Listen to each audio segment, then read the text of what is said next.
Dans la mer, on trouve beaucoup de poissons, de crustacés, de coquillages ou encore d'algues. La mer, c'est aussi un lieu de travail pour beaucoup de personnes.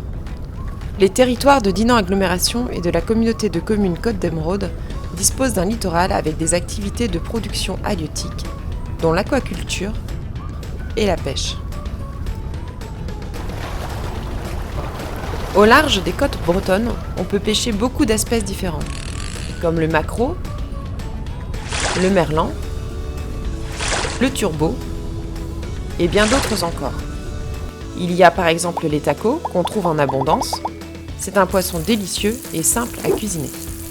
Pour pêcher, les pêcheurs utilisent de nombreuses techniques différentes qui varient selon les espèces que l'on souhaite attraper.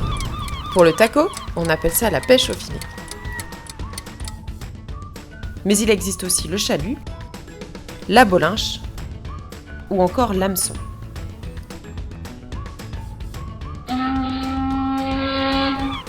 Ensuite, les poissons sont débarqués au port de Saint-Caloux-Guildo et enregistrés pour vérifier que nous n'en pêchons pas de trop. Une fois débarqués, ces prises sont emmenées à la criée d'Erquy par camion. La criée est le lieu où sont vendus les poissons. À Erquy, le poisson est mis aux enchères, dites descendantes.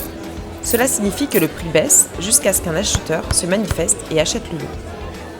Une fois acheté, ce sont les marailleurs qui vont conditionner le poisson, c'est-à-dire le préparer selon la commande de leur client. Le poisson va alors être vidé, découpé et le plus souvent transformé en filet. En fonction de la pêche et des prix, les cuisiniers vont alors pouvoir passer commande auprès des marailleurs. Une fois la commande préparée, elle repart d'Erquy pour être livrée jusqu'à la cantine. Le poisson est alors réceptionné par les cuisiniers, dont le talent peut s'exprimer pour préparer des recettes savoureuses. Rien n'est jeté. Les autres morceaux sont utilisés pour réaliser un délicieux fumé. C'est grâce au travail de tous ces acteurs que l'on peut retrouver dans les assiettes de la cantine du poisson pêché localement.